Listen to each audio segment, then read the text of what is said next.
The recent kidnapping of 110 schoolgirls from Nigeria shows that Boko Haram is still a dangerous force in Nigeria, despite President Muhammadu Buhari claiming that the group had been technically defeated.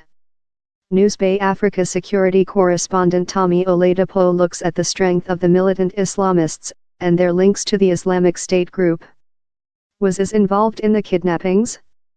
Not directly. However, a Boko Haram faction loyal to IS was behind the abductions, as well as that of the wives of police officers and university lecturers last year in Maiduguri, the main city in the northeast.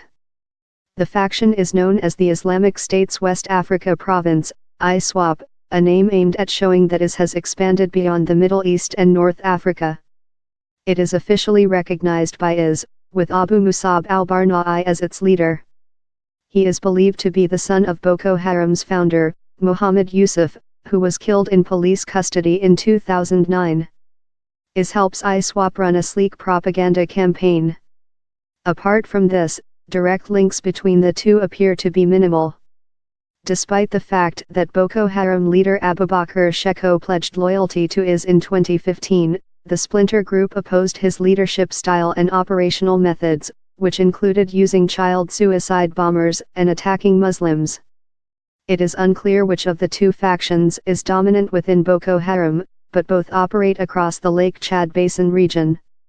The Shekau-led faction seems to be most active in the northeast, towards Cameroon, while ISWAP's terrain of operation seems to be closer to the border with Niger. The government said it had relied on back channels, involving a friendly country, an international organization and trusted facilitators, to secure the release of most of the Dapchi girls. There is a precedent for this. Last year, some of the more than 276 Chibok girls, whose abductions in 2014 drew global attention to Boko Haram, were freed by the Shekau-led faction with the help of the Swiss government and the International Committee of the Red Cross. Their release was part of a swap, which saw the government freeing some top Boko Haram commanders.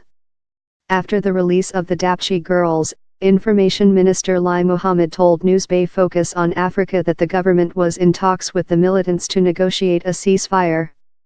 This is despite the fact that Mr. Buhari has previously insisted that there will be no negotiations with the militants. We are actually talking. That's why we were taken aback when this abduction took place, Mr. Mohammed said. He denied that any ransom had been paid, or any prisoners exchanged. The government may feel that the successes in securing the release of the hostages could eventually lead to a ceasefire. However, this goes against the core objective of the militants, to fight the government with the aim of creating an Islamic State.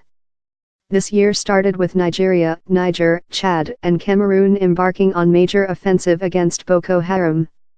It was called Operation Deep Punch 2, and the Nigerian army claimed significant successes. There is no indication that the offensive will cease anytime soon, though the government did say that operations were halted to open the way for the safe return of the Dapchi girls, who were dropped off in the town by the militants almost a month after the abductions. 5 of the girls reportedly died in captivity, while one, a Christian who refused to convert to Islam, was not released. The military's progress on the battlefield has led to some key roads reopening, allowing for the resumption of commercial activity in northeastern Nigeria. However, this could also make travel easier for Boko Haram, and it could return to areas from where it was driven out. In the final analysis, there are not enough troops to fight Boko Haram, and to guard every town, village, or school in northeastern Nigeria. When they released the Dapchi girls, they warned them not to return to school. Relief operations are also threatened, as seen by the March 1 attack on United Nations staff in the town of Ran. Abu Musab al-Barna'i has previously denounced Western-linked aid agencies tackling the humanitarian crisis, saying their efforts were a veiled attempt to Christianize the population. His stance suggests that the conflict in northeastern Nigeria is far from over. Suspected Boko Haram militants attack a public secondary school for girls in the northeastern Nigerian town of Dapchi in Yobe State. Nigerian government confirms 110 girls missing. Yobe state government announces rescue of some of the girls from terrorists who abducted them and says they are with the army. Read more here. The Yobe state government retracts the statement and apologizes for misleading the public, saying, no girl was rescued. Read more here. President Muhammadu Buhari calls the abduction of the schoolgirls in Dapchi a national disaster. Read more here. Nigerian Air Force announces deployment of military aircraft and additional personnel for search and rescue mission. Nigerian Army denies claims by Yobe State Governor that soldiers were removed from Dapchi before the girls' abduction. The Army then admits it redeployed soldiers away from the town, saying the area was relatively secure.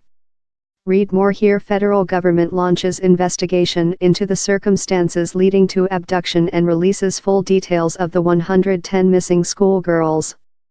Read more here. UN Secretary General Antonio Guterres says he strongly condemns the abduction and attack.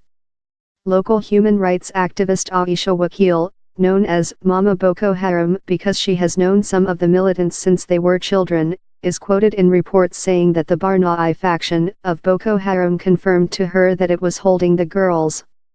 Women hold a protest in the capital Abuja, 3 weeks after the girls' abduction.